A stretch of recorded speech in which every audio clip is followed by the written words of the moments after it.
మీ అందరితో కూడా నేను ఒకటే చెప్తా ఉన్నా, మనము ప్రవర్తించే తీరు మార్గదర్శకంగా ఉండేట్టుగా, గొప్పగా ప్రజల్లోకి మనం నిలబడేట్టుగా మనం ప్రవర్తించే ప్రతి అడుగు కూడా మనం వేద్దాం.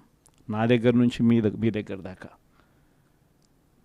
తెలుగుదేశం పార్టీ చేస్తూ ఉన్న ఈ కొనుగోలు కార్యక్రమాలు కానీ, ఈ ప్రలోభాలు పెట్టే కార్యక్రమాలు కానీ, వీటి ఎవ్వడికి కూడా దయచేసి లొంగకండి. నేను ఒకటి చెప్తా ఉన్నా, జగన్ పలావ్ పెట్టినాడు,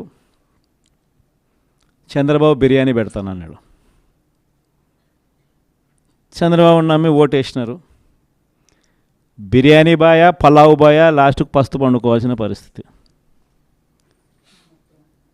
చంద్రబాబును నమ్ముకుంటే ఎక్కడైనా ప్రజలైనా అంతే, నాయకులైనా అంతే.